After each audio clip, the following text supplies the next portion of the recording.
یہ تمام باتیں ہیں.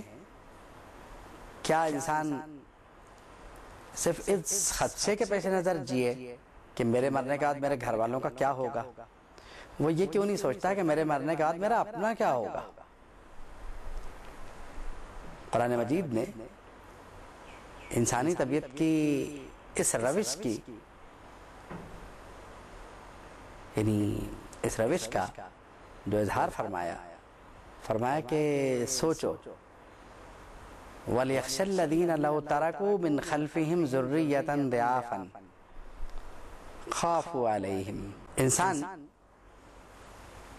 کی طبیعت کی قرآن مجید نے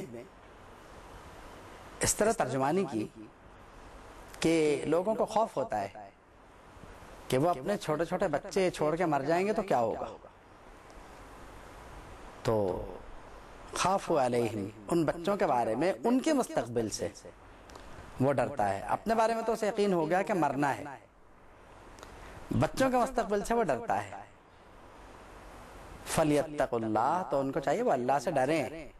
وَلْيَقُولُوا قَوْلًا سَدِيدًا، تو وہ ان کو چاہیے کہ وہ سیدھی سیدھی بات کریں.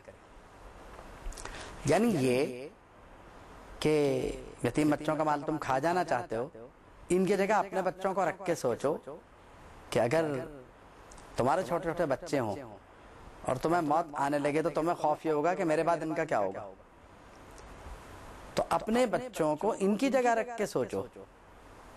یعنی انسان مال کے بارے میں ہمیشہ سے حریص رہا ہے.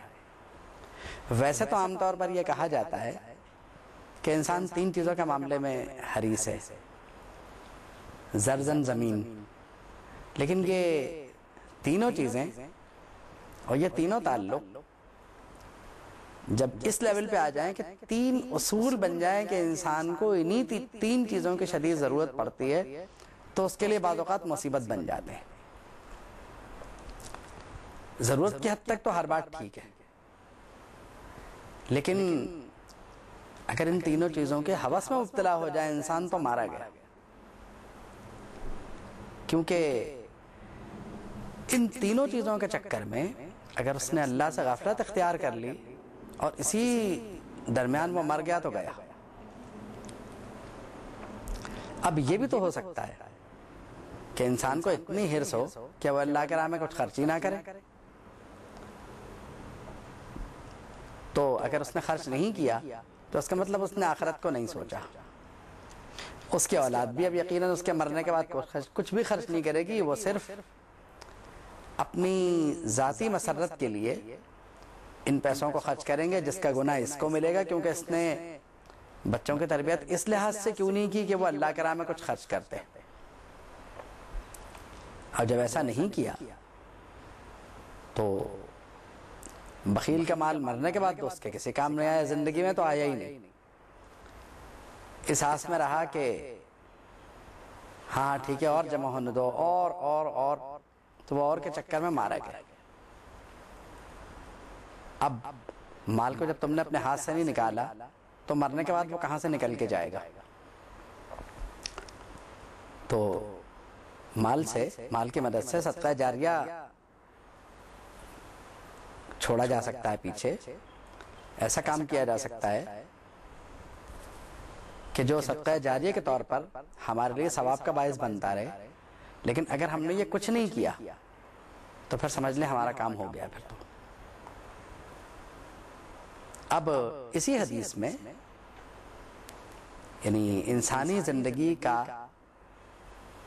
جو انجام بتایا گیا ہے کہ حریص انسان جو ہے، جس کو حرص ہو، وہ اتنا غافل رہتا ہے کہ 1 کو 2 اور 2 کو 3 بنانے کے چکر میں یہ ہوتا ہے کہ وہ قبر میں جا کے پہنچ جاتا ہے. لیکن ایک بات اور ارشاد فرمائی گئی کہ جس نے توبہ کی، یعنی اپنے حرص سے توبہ کی، مال کی اس محبت سے توبہ کی، وہ کامیاب ہوا. وَيَتُوبُ اللَّهُ عَلَى مَن تَابَ، کہ جس نے توبہ کی اللہ اس پر نظر رحمت فرمائے گا، اس کی توبہ قبول فرمائے گا.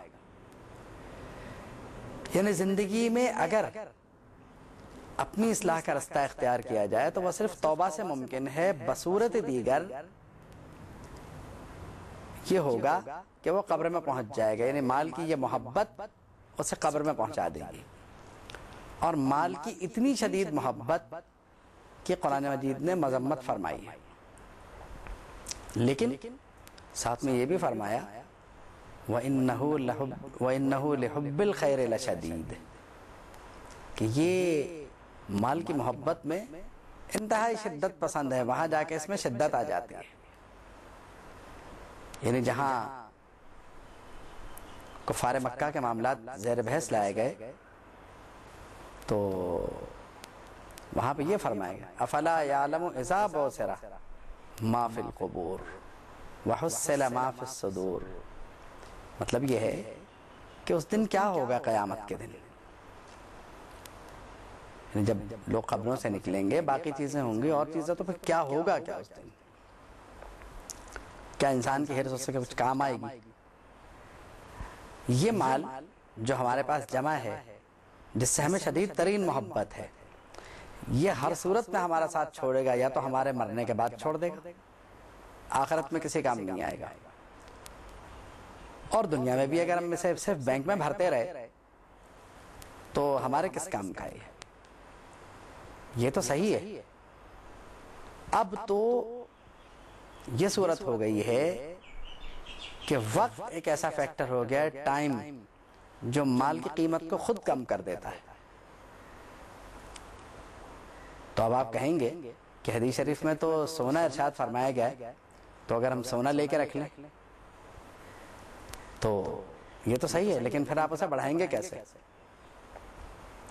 اور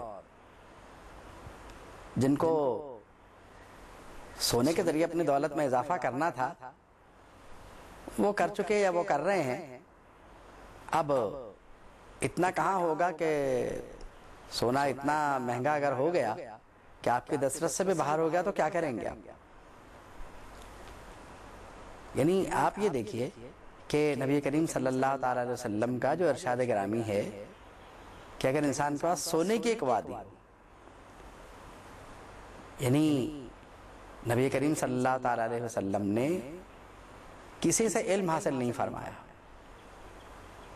اور ان کی تربیت ان کا علم اللہ کی طرف سے ہے اور یہ اللہ کی نگرانی میں شب و روز گزارتے ہیں تو ان کے بھی علم میں ہے کہ سونا سب سے قیمتی شے ہو سکتی ہے. اسی لیے مال ارشاد نہیں فرمایا کیونکہ سونا ایک غالباً ایسا مال ہے کہ روپیہ پیسہ سب کچھ اس کے ماتحت ہے. یعنی اس کو آپ جب بھی بیچیں تو کم سے کم اتنی قیمت تو دے ہی جائے گا جتنے پہ آپ نے خریدا. اب یہ ہو سکتا ہے یا آپ کی قسمت کہ کبھی وہ اتنا مہنگا ہو جائے کہ آپ اسے اگر بیچنے جائیں تو وہ زیادہ قیمت سے بک جائے. کبھی یہ بھی ہو سکتا ہے کہ آپ نے مہنگا ہونے کے چکر میں خریدا اور وہ تھوڑا سا کم دام پہ آ جائے لیکن اتنا نقصان پھر بھی آپ کو نہیں ہوگا.